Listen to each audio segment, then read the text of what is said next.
हरे कृष्णा। बस कुछ ही समय में आने वाली है देवशयनी एकादशी।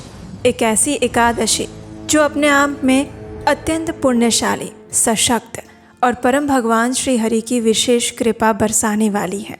इसी एकादशी के साथ भगवान श्री विष्णु योग निद्रा में चले जाते हैं और फिर चातुर्मास का समय आरंभ होता है। वर्ष में आने वाली महत्वपूर्ण एकादशियों में से ये एक है और इस दिन किया गया कोई भी आध्यात्मिक कार्य, साधना, नाम जप, दान और पुण्य कार्य मनुष्य को अनंत गुना अधिक फल प्रदान करता है। तो चलिए आज के इस वीडियो में जानते हैं कि इस बार देवशयनी एकादशी यानी कि आषाढ़ मास के शुक्ल पक्ष की एकादशी तिथि कौन से दिन आने वाली है, इस दिन के शुभ मुहूर्त क्या रहेंगे, पारण करने का समय क्या रहेगा और अगर अगले दिन प्रदोष का व्रत भी आप रख रहे हैं तो आपको इस एकादशी का पारण कैसे करना चाहिए, इन सब के ऊपर विस्तार से आज हम बात करेंगे। तो चलिए आज का देवशयनी एकादशी कब है ये विशेष वीडियो आरंभ करते हैं। आषाढ़े शुक्ल पक्षे तु एकादश्यां विशेषतः विष्णुना शयनं प्रोक्तं देवशय्या तु सा स्मृता।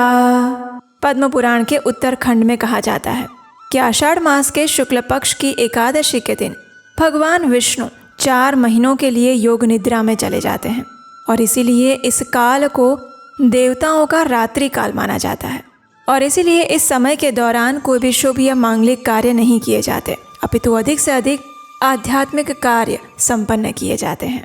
और इस बार ये देवशयनी एकादशी आ रही है 25 जुलाई 2026 शनिवार के दिन।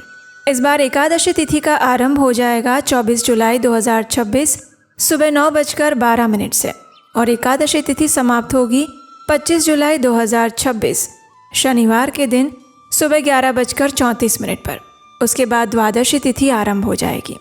उदया तिथि के अनुसार अगर देखा जाए तो 24 जुलाई को भले ही सुबह में एकादशी शुरू हो रही है, लेकिन सूर्योदय के समय में हमें एकादशी तिथि प्राप्त नहीं हो रही है और इसी कारण से इस बार देवशयनी एकादशी व्रत का पालन सभी लोगों के लिए 25 जुलाई 2026 शनिवार के दिन ही किया जाएगा। अगर मैं आपसे कहूँ कि आप अपने बच्चे को सबसे पहला गिफ्ट क्या देना चाहेंगे, एक्सपेंसिव टॉयज़, अच्छा एजुकेशन या फिर एक पीसफुल बिगिनिंग, क्योंकि ये सारी चीज़ें हम पैसों से खरीद सकते हैं लेकिन उसका भविष्य पैसों से नहीं खरीदा जा सकता और उसके भविष्य की शुरुआत होती है उसके गर्भ में आने से।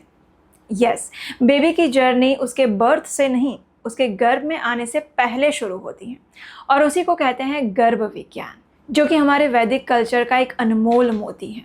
तो इसलिए अगर आप गर्भवती महिला हैं या फिर आने वाले समय में प्रेगनेंसी प्लान करने वाले हैं तो आपके लिए मैं एक स्पेशल वेबिनार लेकर आ रही हूँ, गर्भ विज्ञान वेबिनार, जिसमें मैं आपके साथ शेयर करूँगी गर्भ विज्ञान के वो रहस्य जो आपको जानने ज़रूरी हैं।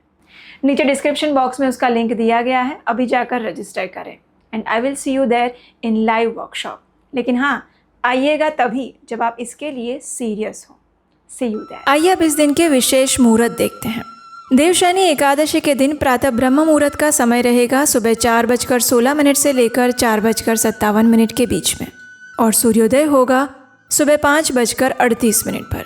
प्रातः काल में भगवान श्री विष्णु की पूजा अर्चना करने का समय रहेगा सुबह 4:36 से लेकर 5:38 के बीच में और संध्या काल में भगवान श्री हरि की पूजन अर्चन का समय रहेगा शाम 7:17 से लेकर 8:19 के बीच में और सूर्यास्त का समय रहेगा शाम 7:17 पर। इस दिन अभिजीत मुहूर्त का समय रहेगा दोपहर में 12 बजे से लेकर 12:55 तक और अमृत काल रहेगा रात्रि में 9:41 से लेकर 11:29 तक। विजय मुहूर्त रहेगा दोपहर में 2:44 से लेकर 3:38 के बीच में और इस दिन राहु काल का समय है सुबह 9:03 से लेकर 10:45 के बीच में। तो इसलिए अगर आप देवशयनी एकादशी के दिन से अपने चातुर्मास के व्रत संकल्प नियमों का पालन आरंभ करने वाले हैं तो राहु काल शुरू होने से पहले ही अपने इस चातुर्मास के संकल्प और पूजा विधि समाप्त कर लें, यानी कि सुबह 9:03 से पहले ही अपने सारे संकल्प, स्थापना इत्यादि जो भी कार्य आप कर रहे हैं उसे संपन्न कर लें। राहु काल के दौरान कोई भी शुभ या मांगलिक कार्य नहीं किया जाता, अच्छे कार्य की शुरुआत भी नहीं की जाती। इस बार देवशयनी एकादशी के दिन भद्रा का वास भी रहेगा, लेकिन ये भद्रा का वास स्वर्ग में होने के कारण पृथ्वीवासियों के लिए कोई अशुभ फल देने वाला नहीं है। इसलिए आप निश्चिंत रहकर आप इस देवशयनी एकादशी व्रत को समाप्त कर सकते हैं और चातुर्मास का आरंभ कर सकते हैं। कई भक्त जो है वो चातुर्मास व्रत का पालन पूर्णिमा से करते हैं, यानी कि आषाढ़ मास की पूर्णिमा से लेकर कार्तिक मास की पूर्णिमा तक वो अपना चातुर्मास पालन करते हैं। इस देवशयनी एकादशी व्रत का पारण करने का समय रहेगा अगले दिन, यानी कि 26 जुलाई 2026 रविवार के दिन सुबह 5:40 से लेकर 10:15 के बीच में। इसी देवशयनी एकादशी के दिन से गौरी व्रत का भी आरंभ हो जाता है, जहाँ पर कुमारी कन्याएं 5 दिनों के लिए माता पार्वती की विशेष पूजा अर्चना करती हैं और आने वाले समय में अच्छे पति की प्राप्ति हेतु प्रार्थना करती हैं। अब देखिए, देवशयनी एकादशी के अगले दिन यानी कि 26 जुलाई को हम इस एकादशी व्रत का पारण करते हैं, लेकिन उसी दिन यानी कि 26 जुलाई के दिन प्रदोष का व्रत भी रखा जाएगा। कई भक्त जो हैं वो एकादशी भी रखते हैं और प्रदोष का व्रत भी पालन करते हैं। तो अब समस्या ये आती है कि जो भक्त एकादशी व्रत का पारण प्रदोष वाले दिन करना चाहते हैं, उस दिन उन्हें उपवास भी रखना होता है प्रदोष व्रत का। तो ऐसे में क्या किया जाए? तो देखिए, जिन भक्तों को ये समस्या आ रही है वो एक बहुत सरल कार्य करके अपने प्रदोष व्रत को भी यथावत चालू रख सकते हैं और एकादशी व्रत का पारण कर सकते हैं।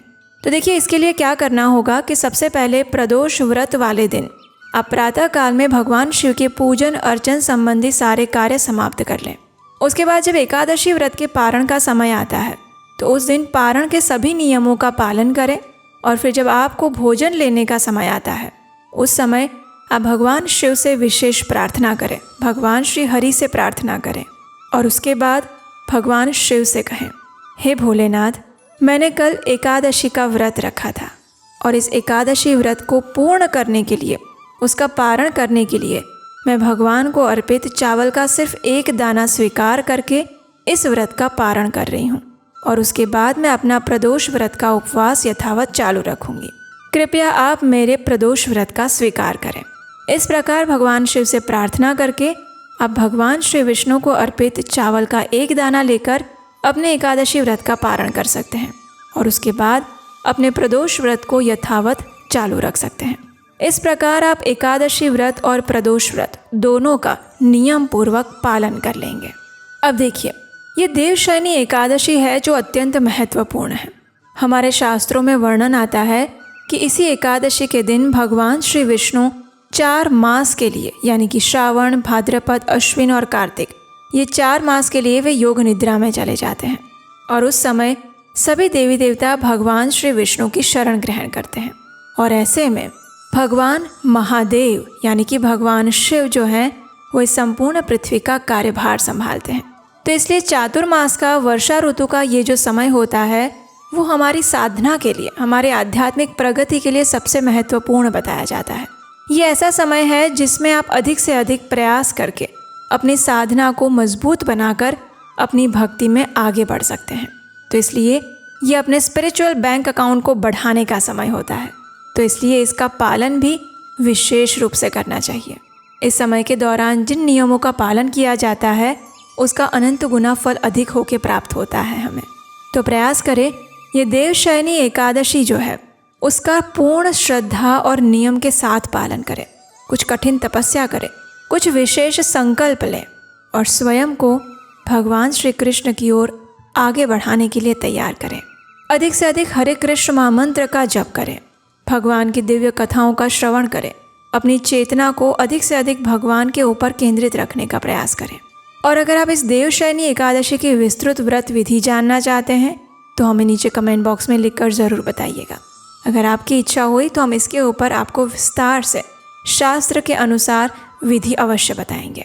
और अगर ये वीडियो आपको उपयोगी लगा है तो इस वीडियो को लाइक करके अधिक से अधिक लोगों को शेयर कर दीजिए ताकि उन्हें भी आने वाली इस महत्वपूर्ण देवशयनी एकादशी के विषय में पता चले। और अगर आप पहली बार इस चैनल पर आए हैं तो आपके अपने चैनल उपदेशाष्टकम को सब्सक्राइब करके रख लीजिए। और हम आपसे मिलेंगे इसी देवशयनी एकादशी और आने वाले चातुर्मास से जुड़ी हुई बहुत सारी महत्वपूर्ण जानकारियों के साथ आपके अपने चैनल उपदेशाष्टकम पर। हरे कृष्ण।